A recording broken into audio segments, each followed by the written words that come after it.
Uh, Welcome to the Institute of Mathematical Sciences, to the Facets 2018. Before we begin, I just want to tell you a little bit about the Institute of Mathematical Sciences. How many of you have been here before? Oh, quite a few of you. Okay, good. So then you probably already know something about us. But just for those of you who are coming here for the first time, this is a research institute, and we have 4 broad disciplines, areas of research: mathematics, theoretical computer science, theoretical physics, and computational biology. So you'll notice that besides mathematics, everything has an adjective before, which basically says that we do theory stuff. We don't have any labs as such, but we do most of our, we do have a supercomputing cluster, and we do a lot of computational stuff.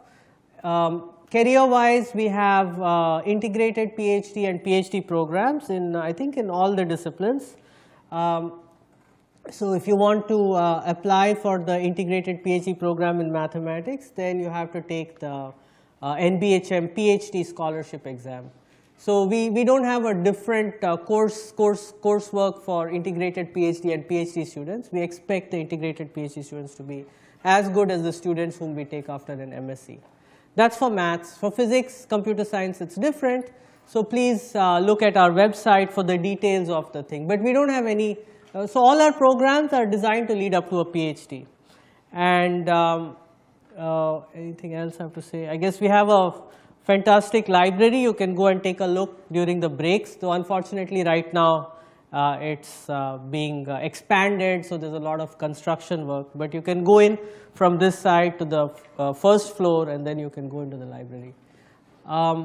We conduct a lot of outreach programs, part of communicating science and trying to attract young people towards science is part of our mission. And we have programs for college teachers, for school children, for arts and science. So this, college students, engineering college students, teacher training workshops, and so on.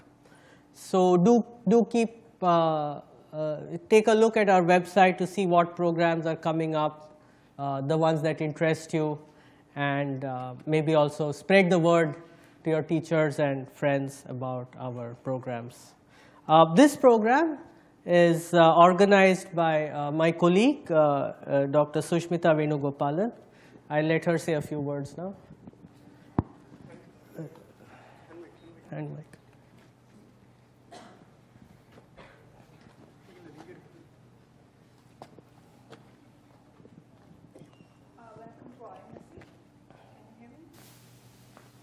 Hello? You can hear me? Okay. Yeah, welcome to IMSC, in particular to Facets. So we have a range of speakers in this version of the event. So besides mathematicians, we also have a physics talk, a mathematical biology talk, and one of our speakers is from Adobe Systems. So he's a math PhD who is working in machine learning, and we have somebody from math education. So yeah, so we kind of cover like a lot of other things you can do using mathematics, and hopefully you'll find the talks interesting, and you're welcome to interact with all of us during the breaks. So enjoy. And the first speaker of the event is Amritanshu Prasad, who's going to talk about geometry and symmetry. Thank you, Sushmita. This talk is going to be about how symmetry can tell us things about geometry. How many of you have seen the definition of a group? No? Not everyone? Okay, good. So let's look at some very simple things that lead to groups. So just tell me if you can't see what I'm doing. I'm just going to write here because the board is really not very visible in this room. So I have let's say I have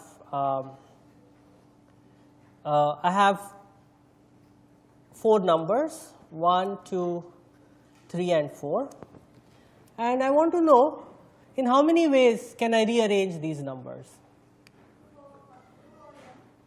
2 power n, what is n? 2 power 4. Does everybody agree? 2 factorial, 4 factorial. So we are getting multiple answers. Let's try. Okay, so what I'll do is I'll try to, you can think of these as, this alphabet with only 4 letters, and we want to write all the possible different words. And we don't care about meaning. Let's write down all possible. And that's basically the same problem, right? Trying to rearrange these numbers 1, 2, 3, 4. So let's try to write them in dictionary order. So the first thing, of course, will be, you can think of A, B, C, D, and so the next, should I do that? Maybe that's, well, let's just use numbers. So this is like A, B, C, D. So this will be the first word. Oh yeah, we are not allowed to repeat any letters. So maybe that was the thing.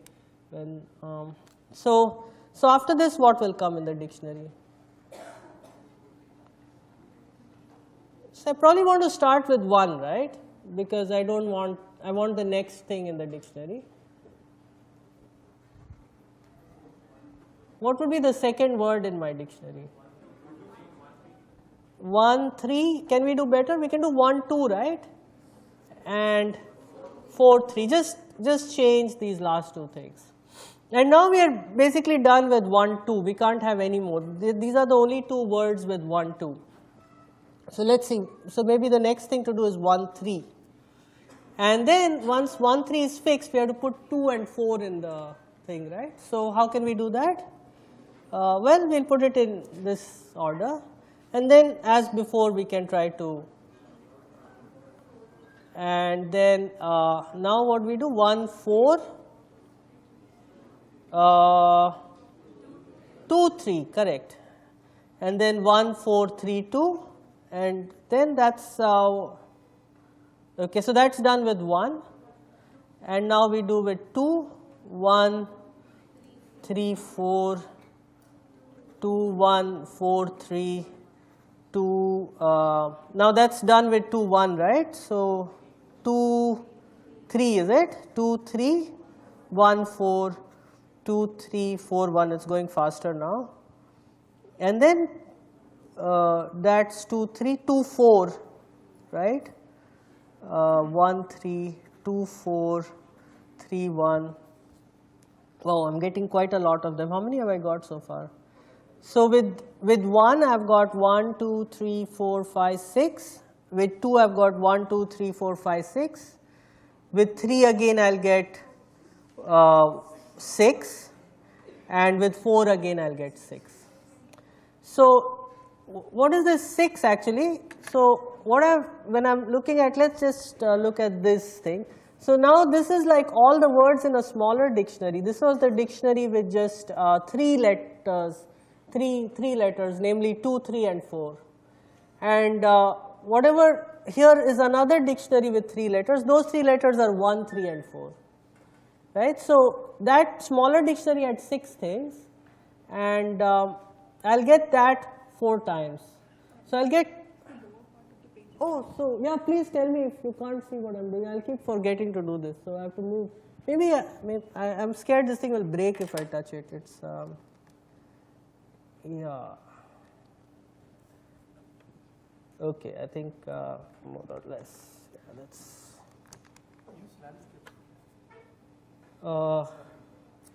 Is there? I just turn this. You can place it this one.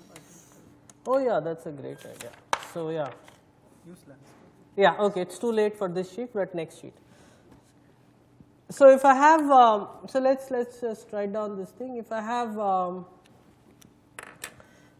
If I have, so if the dictionary for 3 things had 6 words, then the dictionary for 4 things will have 4 into 6 words, right? And the dictionary for 5 things will have 5 into whatever the dictionary for 4 things had. So what I am saying is that number of words in the dictionary with n letters, so let us call that Wn is going to be n times Wn minus 1,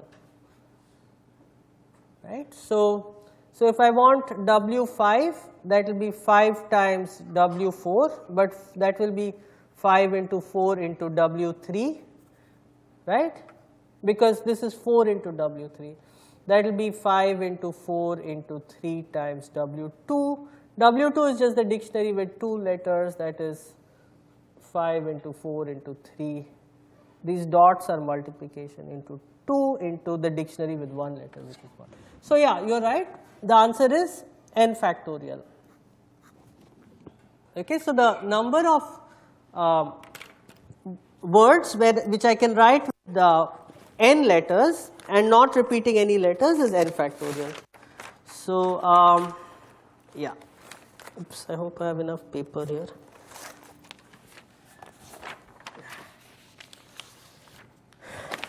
Okay, so I said something about group theory. Where is my group theory here? So I am going to think of these as actions. I am going to think of this as doing something. So let me take one of these things. So here's some, here let's look at this 2, 1, 4, 3, okay. So I'll think of it as doing something. I have 1, 2, 3 and 4, and this 2, 1, 4, 3, what it's going to do is it's going to take 1 and replace it by 2. It's going to take 2 and replace it by 1. It's going to take 3 and replace it by 4, and it's going to take 4 and replace it by 3. Actually, this maybe a nicer way to write it is like this. I'll write 1, 2, 3, 4 here, and I'll write it in the same order here and move the arrows around. So 1 is going to 2, 2 is going to 1, 3 is going to 4, and 4 is going to 3. This looks much nicer. We can immediately see what this thing is doing. It's interchanging 1, 2, and it's interchanging 3, 4. So this thing, we can think of permutations as some sort of action on the symbols 1 to 4. Okay, it's taking these symbols and replacing them by other symbols from the same set in such a way that each symbol occurs again only exactly once. If you remember your set theory, this is called a bijective function. This is a bijective function from 1, 2, 3, 4 to 1, 2, 3, 4. And now the advantage of writing it like this rather than like this is, let's take another of these things. So I'll take, let's take my favorite one. It is this one, 4, 3, 2, 1. Okay, so 1 goes to 4, 2 goes to 3, 3 goes to 2, and 4 goes to 1. So now what you can do is, you can think of having done one action followed by another action. So first I just interchange 1, 2 and 2, and then I interchange this, and then what I do is I take the first thing and replace it by the fourth one, the second by the third by the second, and the fourth by the first. And now you can think of what happens when you do this and then do this. Okay, so it's a sequence of events. First I did this, and then I did this. To figure that out, you can just follow through the arrows. So 1 went to 2 and 2 went to 3. So 1 goes to 3. So let me write down this over here.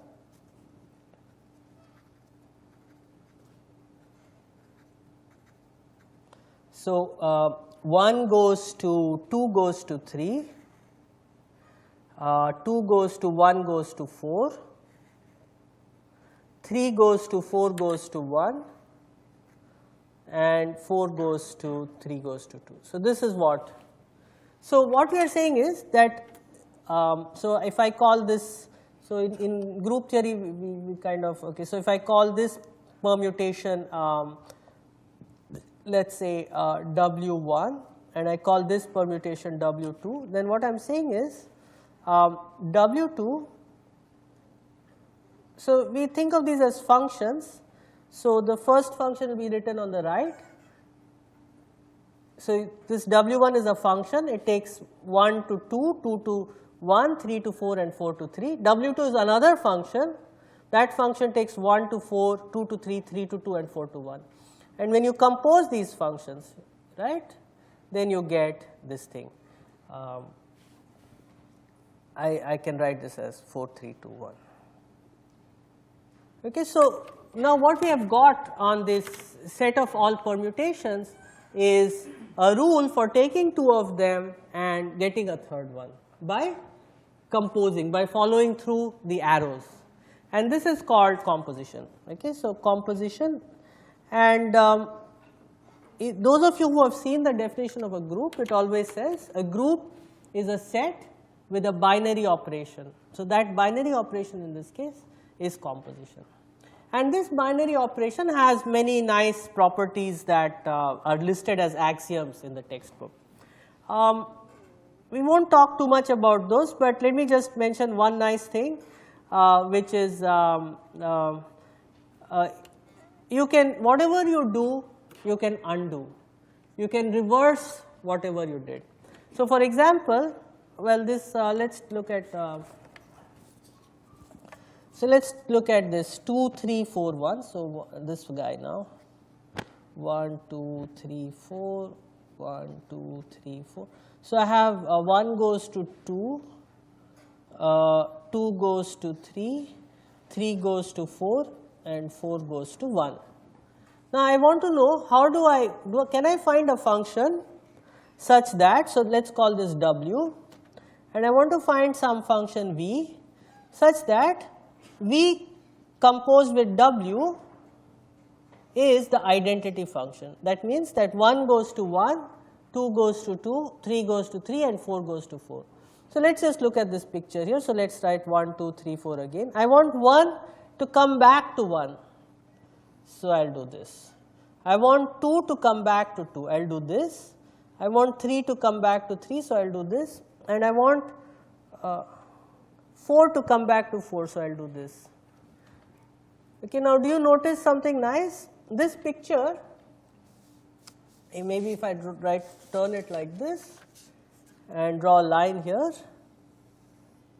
this is a nice symmetric picture. It's just flipped about the vertical axis, and that is the operation of inverse. If you want to take a permutation and invert it, you draw the picture, you put a mirror, and you look at the new picture that you get. Okay, just remember to put a mirror below it or above it, not to the side of it. So that's something else. So here's the thing. So here's a nice thing for you to think about. Suppose I put my mirror over here, then what do I get? So so of course you should also change the numbers, but yeah. So what happens here? You can think about it later. But if you put the mirror over here, then you get exactly the inverse. Okay, so that's an introduction to group theory for you. We are looking at just an example of a group, not in general, but it's all, basically all groups are all finite groups are groups of permutations. It's called Cayley's theorem. So this is pretty good for thinking about group theory, and I'll use this notion of permutation groups to look at a few more groups. The idea is that you don't look at all permutations, but you look at permutations which preserve some property.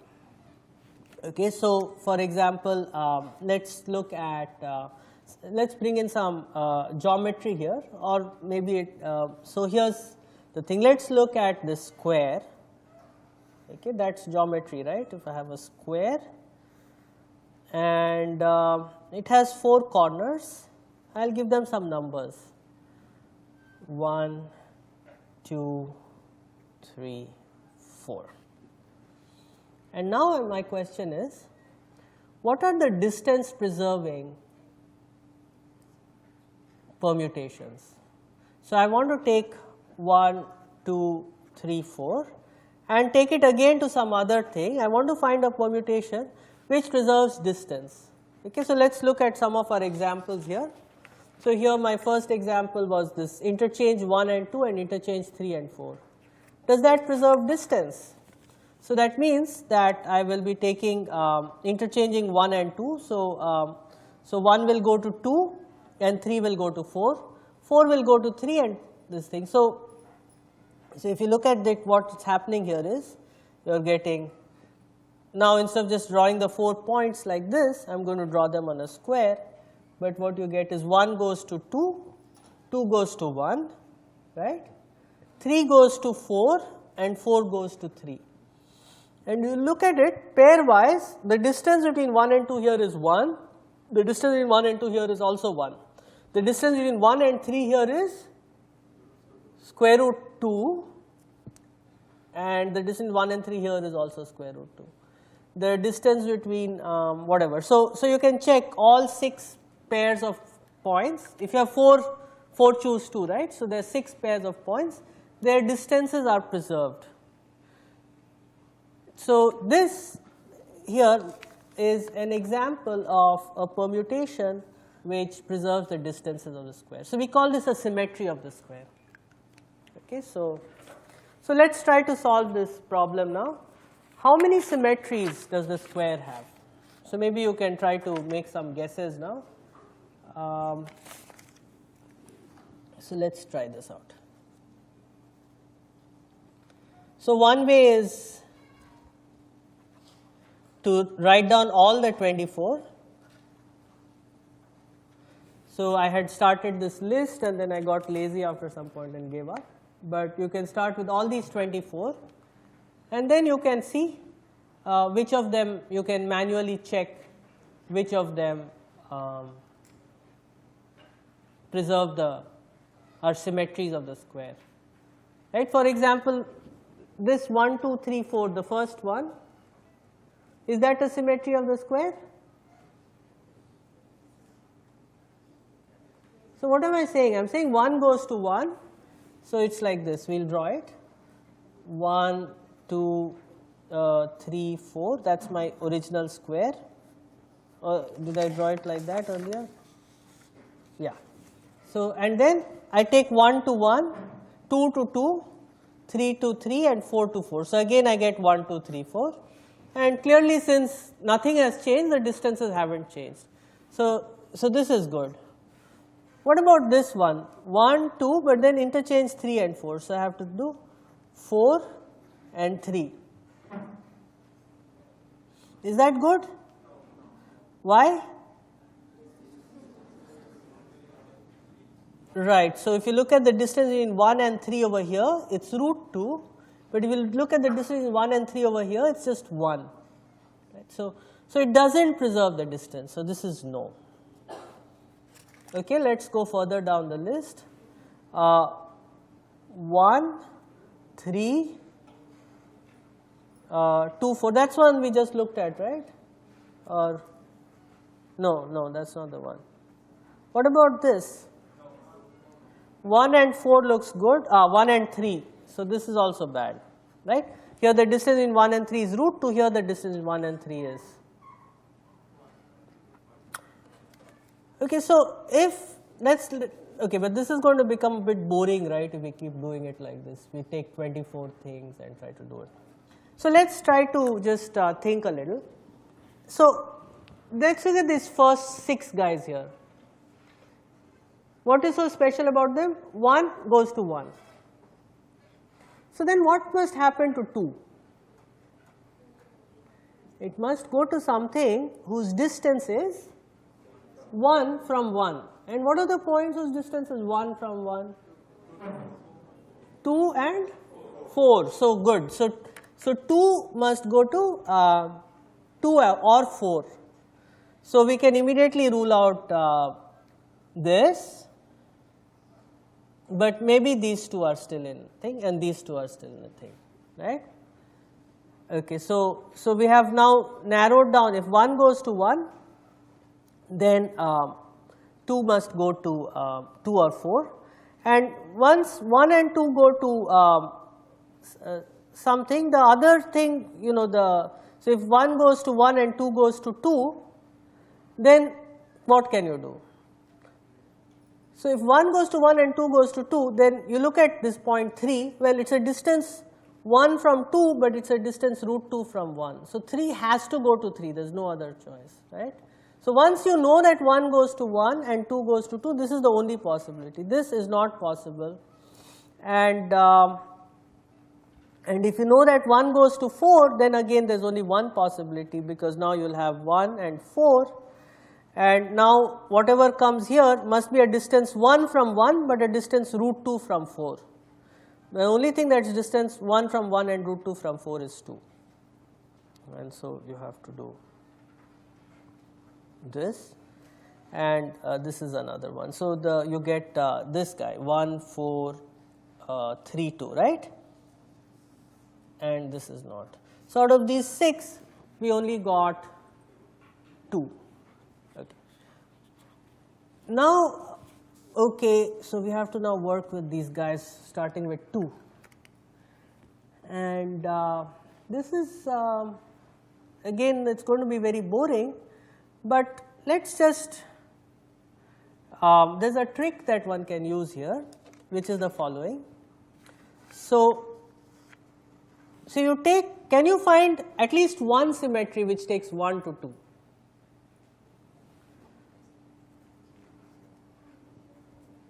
I could just rotate the square counterclockwise by 90 degrees. Okay, so let us just rotate this by 90 degrees. So what do I get? I get that this 2 comes here, 3 comes here, 4 comes here, and 1 comes here. This is good, right? Okay. So now let us use group theory to solve this problem. Okay. So question is, how many symmetries of the square take 1 to 2?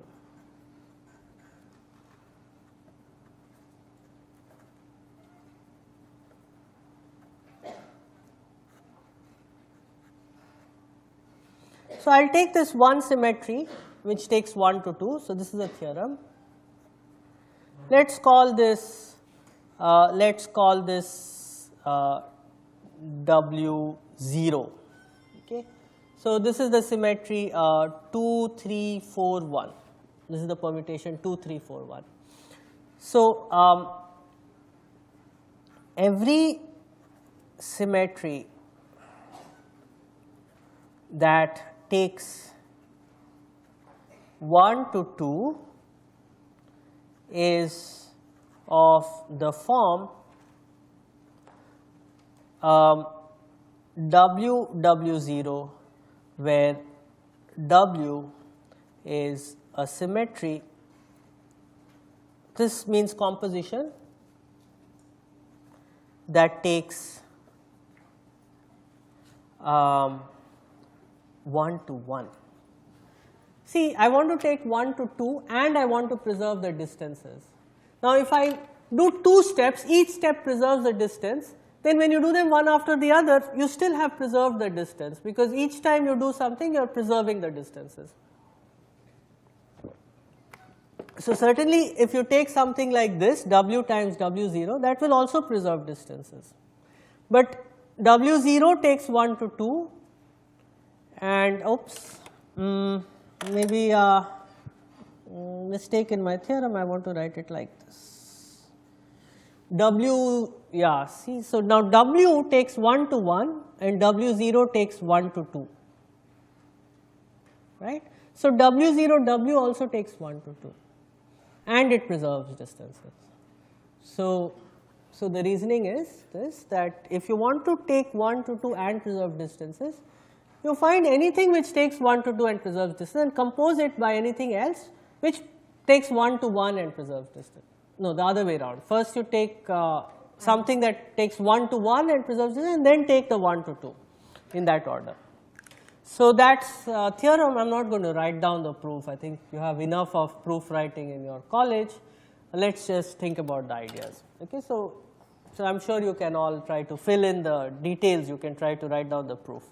So there's a useful idea. So now I don't have to figure out everything, I just have to figure out how many symmetries take 1 to 1, then is there a symmetry which takes 1 to 2, and I'll have found all the symmetries which, then I'll know that I found all the symmetries which take 1 to 2. Is there a symmetry which takes 1 to 3? Yes? Can you give me? So I'll take 1 to 3, so what should I do to 2? 4, okay, and then this should be 1 and this should be 2. So geometrically speaking, what is happening here? It's a rotation, right? It's a rotation by 180 degrees. In whichever direction you can do, if it's 180 degrees. So you just repeat this 2 times. And if you want to take 1 to 4, you well maybe do a rotation by 270 degrees. So totally now, if you want to take 1 to 1, then there are only 2 symmetries, right? But you can take 1 to 2, that gives you another 2 symmetries. You can take 1 to 3, that gives you another 2 symmetries, and you can take 1 to 4. So totally you have, the square has 8 symmetries.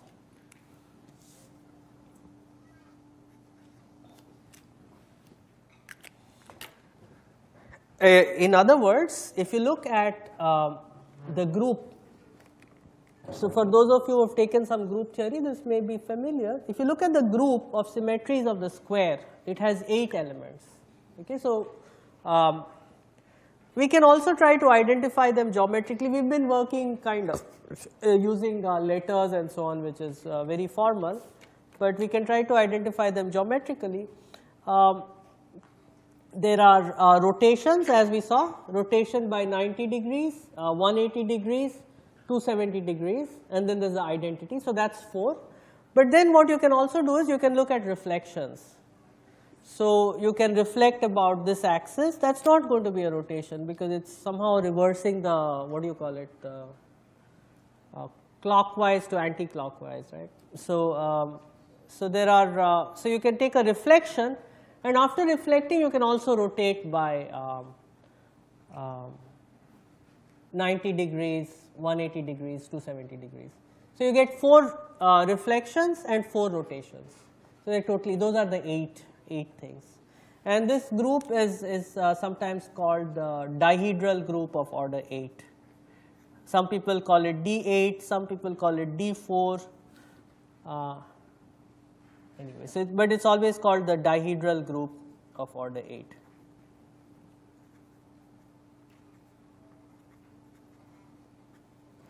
Okay, so what have we done so far? We want to understand, whoops, what is this? Okay. So we want to understand the symmetries of a geometric shape. So we kind of take the shape and we think of somehow identify some special points on the shape, the corners of the square, for example. And then we try to look at the permutations of that set, and then we identify those sets, those permutations of that set which preserve whatever structure we have. In this case, we were looking at the distance, right? So that's what we did, and we found that the square has this dihedral group symmetry. Now, in many areas of science, like in chemistry and in physics, as you'll see in the later talks, these symmetries of structures play a very important role in their physical properties. So in chemistry, if you want to identify, so when you look at a star or something and you want to figure out what are the kinds of atoms in it, what scientists do is they look at the light, they analyze the light that is emitted by it, and then they try to find out what are the frequencies of light that occur. Okay? And those frequencies actually depend on the group of symmetries of the atom that is, or even, so you also do molecular spectroscopy, where you have an atom and you want to understand the group of symmetries, and that will determine the spectrum of the atom. Okay, the more symmetries you have, okay, so depending on the symmetries, yeah, so I don't want to go into the details, but it comes in like that.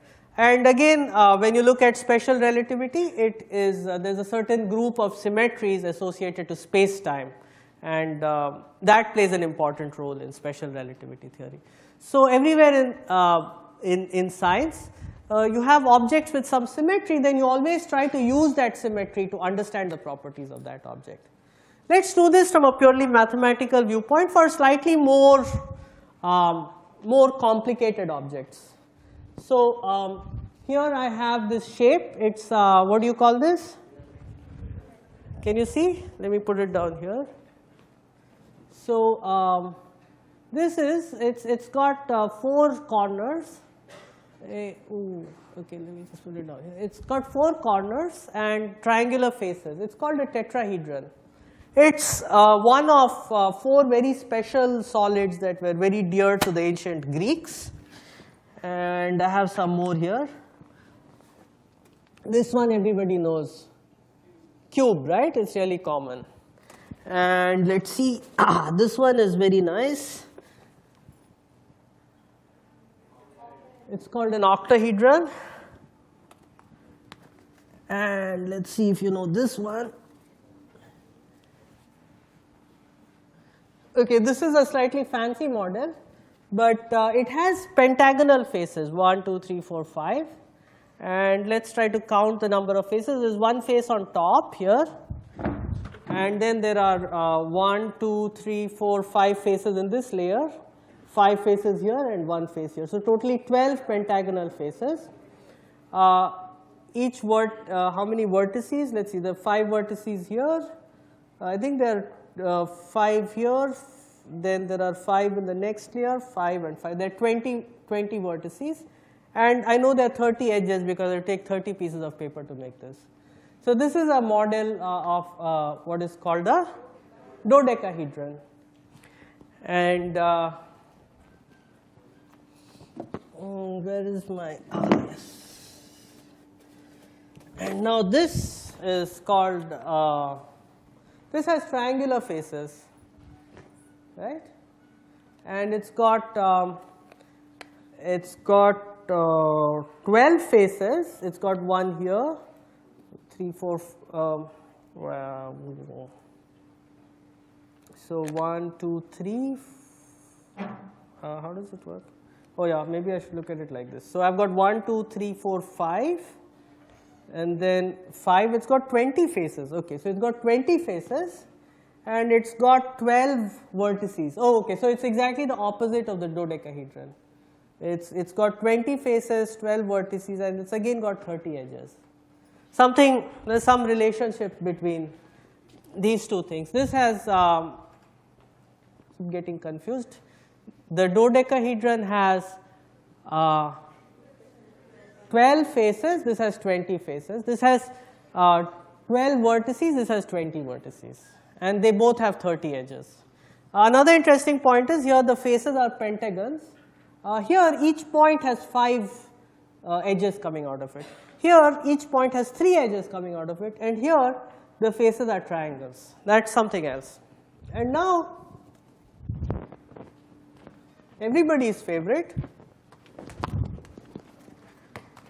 What is this? So you can take a look at this and see how many faces, what are the faces. Maybe if you're seeing it for the first time. So what is this called? It's called a football. Okay, so so these 5 are called platonic solids.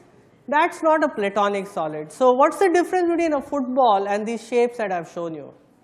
So did you look at it carefully? Huh? No. I don't know about all that, but what are the faces? They're pentagons and hexagons, right? So it's not just pentagons. But this thing almost looks like a football, right? So one way to make a football from this is to take each of these things and cut it off. And you cut it off sort of 1/3 of the distance along the edges. So then what will happen is that this will give you a hexagon. It will give you one of those hexagons in the football. And when you, let's see, no, it will give you a pentagon in the football. And each triangle will get cut like this, and cut like this. The triangle gets cut into a hexagon. So the football is easily constructed from the icosahedral. Okay, so what we want to do, at least start doing, because 1 hour is hardly enough to do such things. I spent a long time thinking about these things. Try to understand the symmetries of some of these things. Okay, so we'll start with maybe, what should we start with? Tetrahedron? Okay, good. So again, we'll be, I find it very difficult to deal with actual geometric objects, so I'll try to abstract this into a graph. So what's the graph here? So maybe if you look at it like this, you will see that there are 3 vertices here and there's 1 vertex here. So if I want to draw it on a sheet of paper, let's try to draw this. So it's like this, right? So so I have this 1, 2, 3, and 4. And now it's difficult to think about distances, but I'll just think about lines, whether they are joined by a line or not. Okay, see, in the square thing also, you don't have to, it doesn't matter whether the distance from 1 to 3 is square root 2 or whether it's 2 or whatever. The thing that is really at issue is that 1 and 3 were not connected by a line here, and here 1 and 2 are connected by a line. And we're just trying to preserve those relations. So if you look at this now, what is happening? You have 4 points, but every pair of them is connected by a line, right? 1 is connected to 2, 3, and 4. 2 is connected to 1, 3, and 4. Everything is connected to everything else. So there's really no structure here. Okay, as far as 1, 2, 3, and 4 are concerned, there's nothing.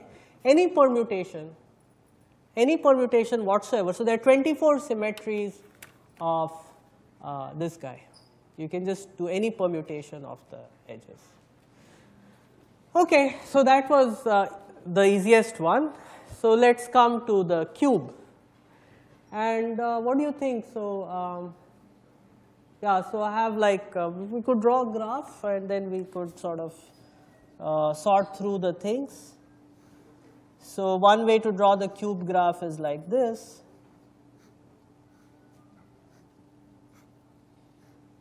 One, 2, 3, 4, if you want 5, 6, 7, 8. And now I'll have to look at, it's a lot, right? So 8 factorial is some huge number. 5 factorial is 60, right? No, 120, is it? Anyway, 8 factorial is a huge number. So maybe it's not advisable to go through the full list. But in the square case, we had a little trick.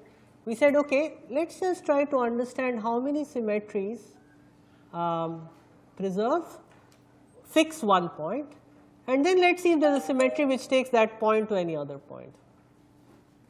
So here's the cube, and if we have to preserve this one point, what can we do to the other point? So we have like, we have how many points is this point connected to? It's connected to, if you look at this graph, every point is connected to 3 other points, right?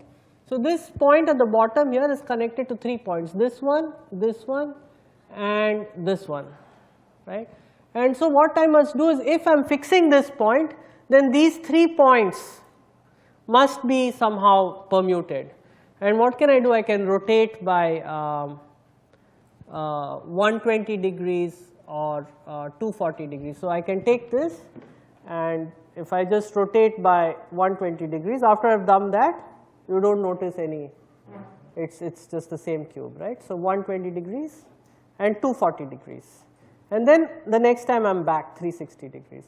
So if I have to preserve this point, then I have, if I have to fix this point, then I have 3, but also I think, so let's just look at this. Now we have a triangle 1, 2 and 3.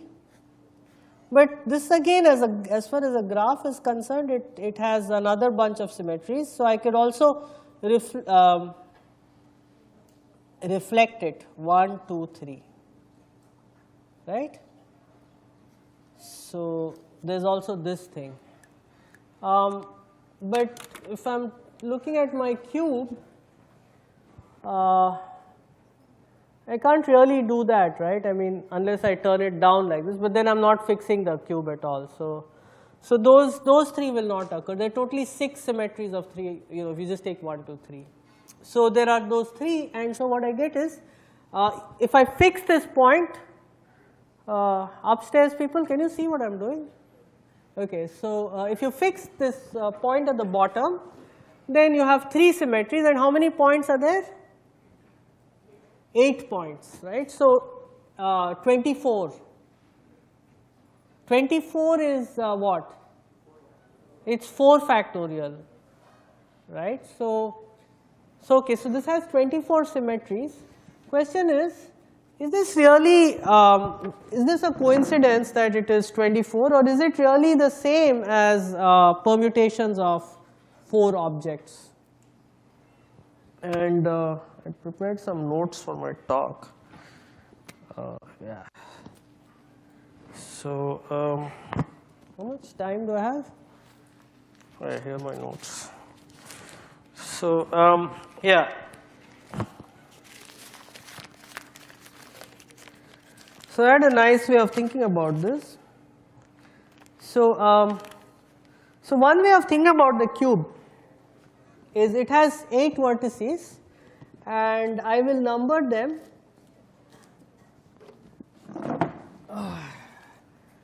Okay, so I'll just draw it again because it's a bit messed up.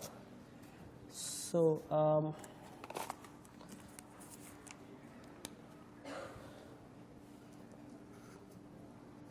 so let me draw the cube slightly realistically. I have these 8 points, and these are the edges,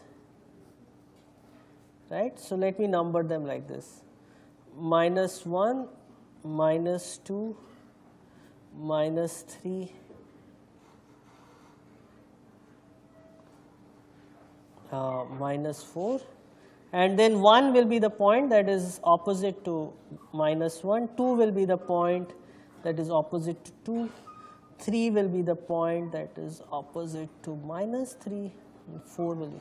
So here's how I've numbered the cube. So if you look at this model, then this point at the bottom I've numbered by 3, the point at -3, and the point at top is -3, point at the bottom is 3, and so you see in this picture how I've numbered them. Okay, so the top square is 1, -3, 2, -4, and the bottom square is -1, 3, -2, 4. Okay, if you look at this carefully, what's happening is the following. You take the set 1, 2, 3, 4, and you take the set -1, -2, -3, -4. It took me a while to figure out this thing, but now you join. We will only join pluses to minuses, and we'll join a plus to a minus if the numbers are different. So I'll join 1 to -2, -3, and -4. I'll join 2 to -1, -3, and -4. I'll join 3 to -1, -2, and -4, and I'll join 4 to -1, -2, and -3. So that's my rule. This is exactly, so each point is joined to 3 other points, right? So -3 is joined to 2, 4, and 1. 1 is joined to -4, -3, and -2. So this reconstructs the cube for us. Okay, so what I'm saying is that I take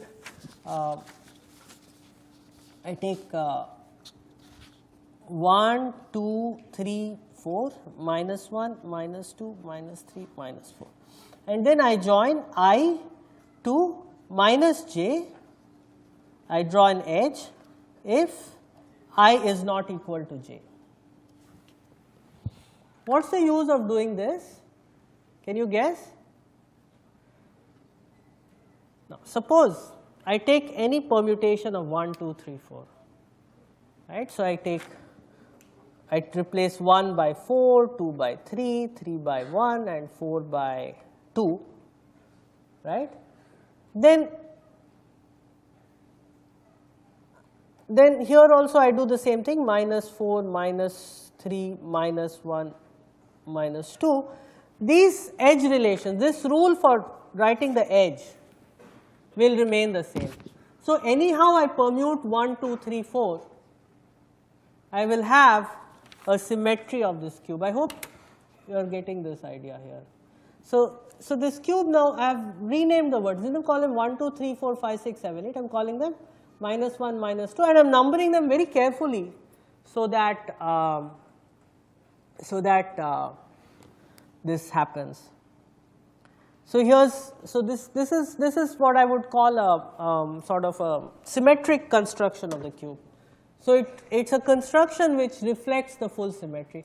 Why are the symmetries of the cube the permutation group on 4 letters? The answer is, well, you can construct the cube as points 1, 2, 3, 4, minus 1, minus 2, minus 3, minus 4 with the edge rule given in such a way that it doesn't change if you change the names 1, 2 and 3 and 4.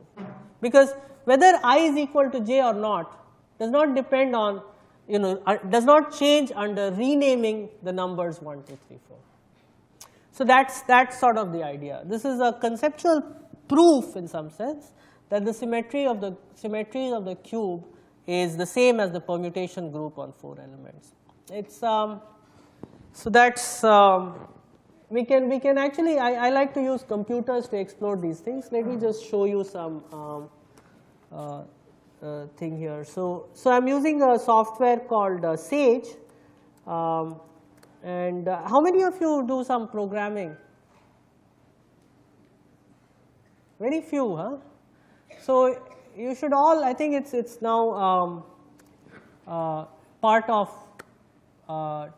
21st century literacy along with reading, writing and arithmetic programming.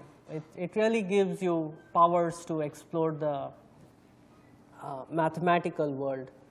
So if you haven't seen any program, but I'm using a language called Python. How many of you heard of Python? How many of you watch Monty Python?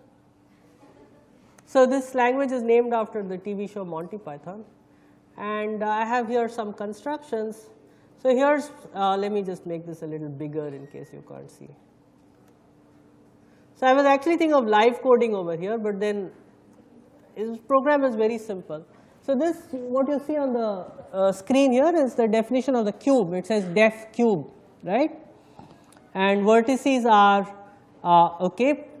range minus 4 to 0 means numbers from minus 4, minus 3, minus 2, minus 1. So the way this range works in Python is that the first thing is included, the last thing is excluded. And then this is 1, 2, 3, 4, 5 is excluded. So the points minus 4, minus 3, minus 2, minus 1, 1, 2, 3, 4, exactly like I said. And then I have this function which says whether there is an edge or not.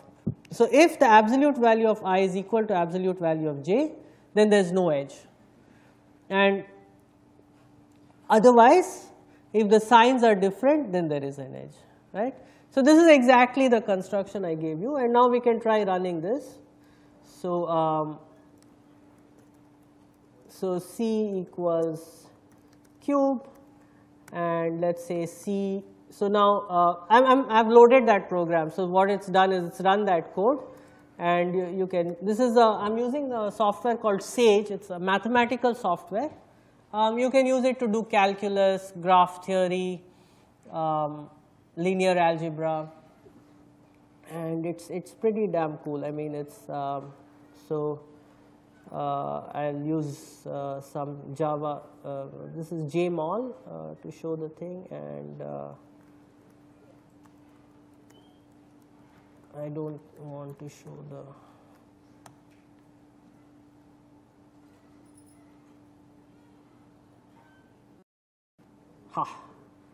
So that's the cube, right? Let's see if I can zoom in a bit. Yeah, there you go. You can drag it around. Right. So, cool.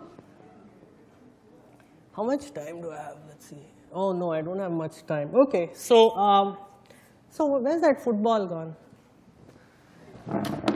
Right. So this football, right? Let's try to understand.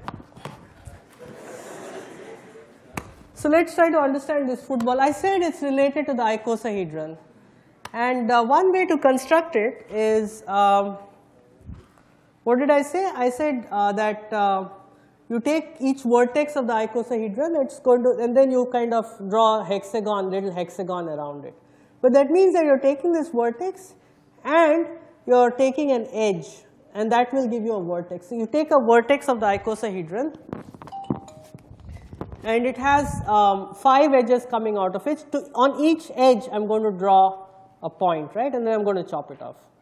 So a vertex of the football, by which I mean one of these points where the stitchings meet, is going to be a point of the icosahedron and an edge of the icosahedron, such that this point, this edge has this point at one of its endpoints. Okay, so I worked out the code for this. It's so simple, I could have also written it in front of you, but yeah, sort of time is really tight. So I have a definition for icosahedron and so on, but here's my code for football.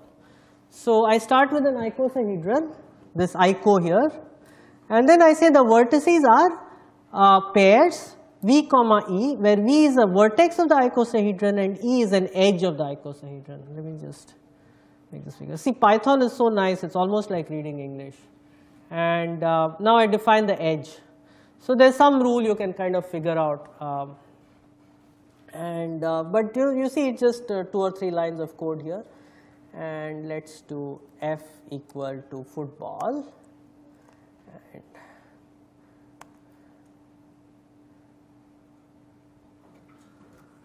applause. Yeah, thank you. And now you can play football. You don't even have to go out. I can just play with this. Oops. See. So you can see here that here's a vertex, and it's this is yeah. So each vertex in the football always has 3 neighbors, right?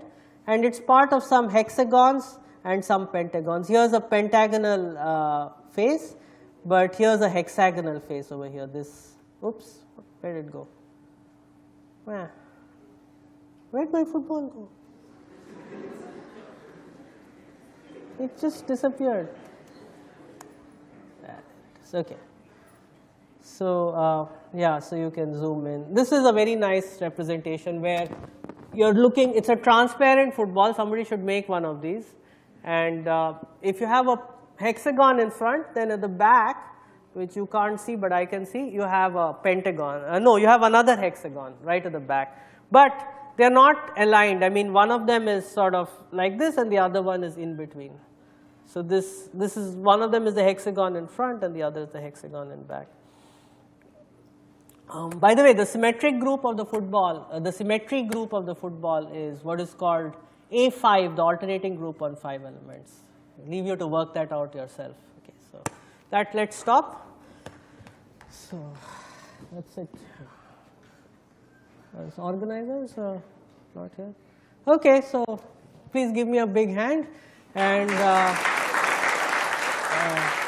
any questions?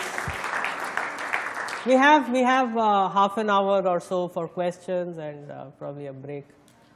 So if you want to explore these things further, nowadays, of course, there's a lot of stuff on the internet. But if you're good with coding, you can try doing these kinds of things that I'm doing. So this Sage is,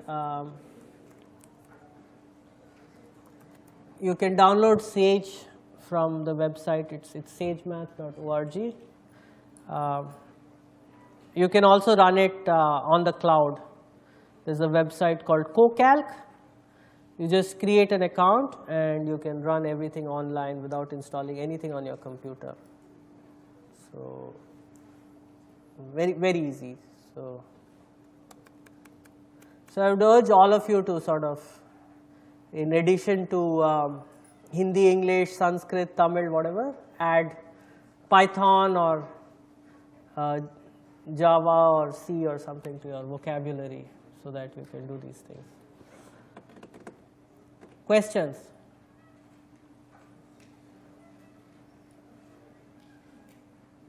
Come on, ask anything. Don't feel shy.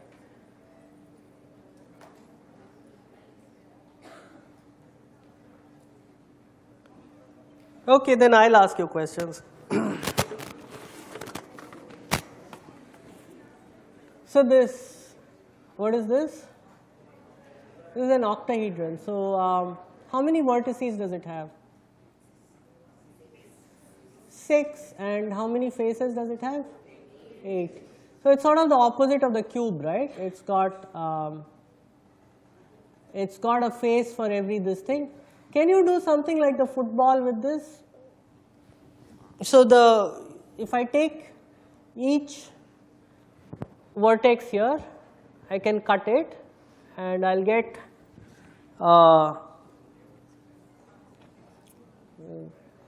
maybe this is not quite it. Okay, so I'll get a square, right?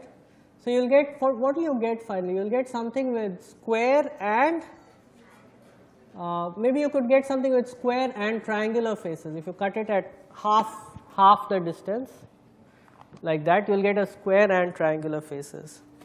So that's called a cube octahedron. It's called a cube octahedron.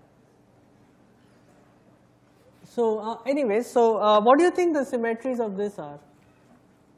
Can you construct it geometrically? What are the corners in x, y, z three-dimensional space? So let's put the origin at the center of this, and I want to kind of write down 6 points in three-dimensional space, which would be the corners of this thing.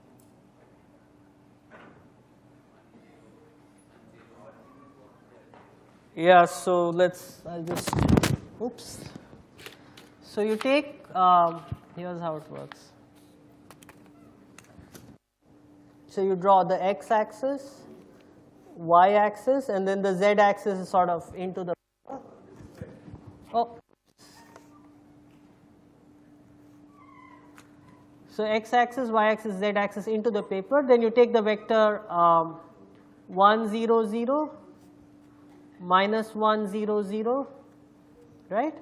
Then here you take the vector, what is this? 0, 0, 1, 0, 0, minus 1, and 0, minus 1, 0, and 0, 1, 0. And you join these. What's the rule for joining it? Anyway, you take the solid, the convex hull, so to speak, of these eight points, and you'll get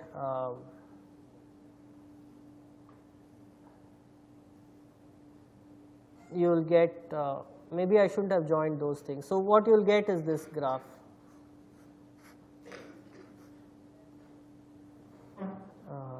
It's a hexagon, then I join these things, and I join, yeah, that's.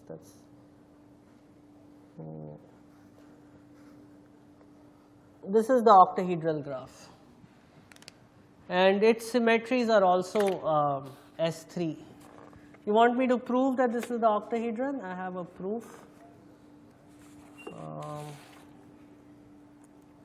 Where's my proof?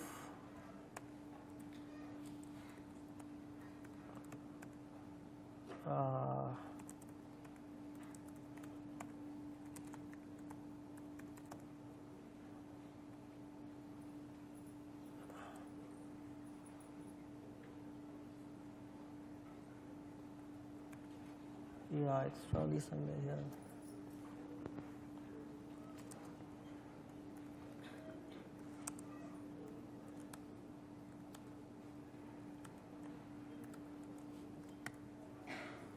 No, that's not the one. Oh, damn it.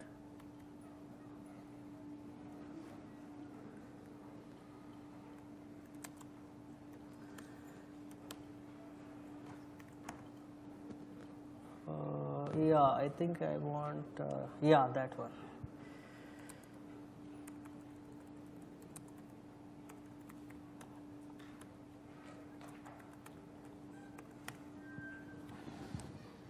So this is a matchstick model of an octahedron, and if you look at its shadow, you get this picture here.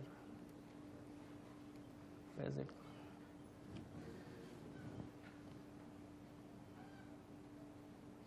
Anyway, so that's it. I'll stop now. Thank you very much.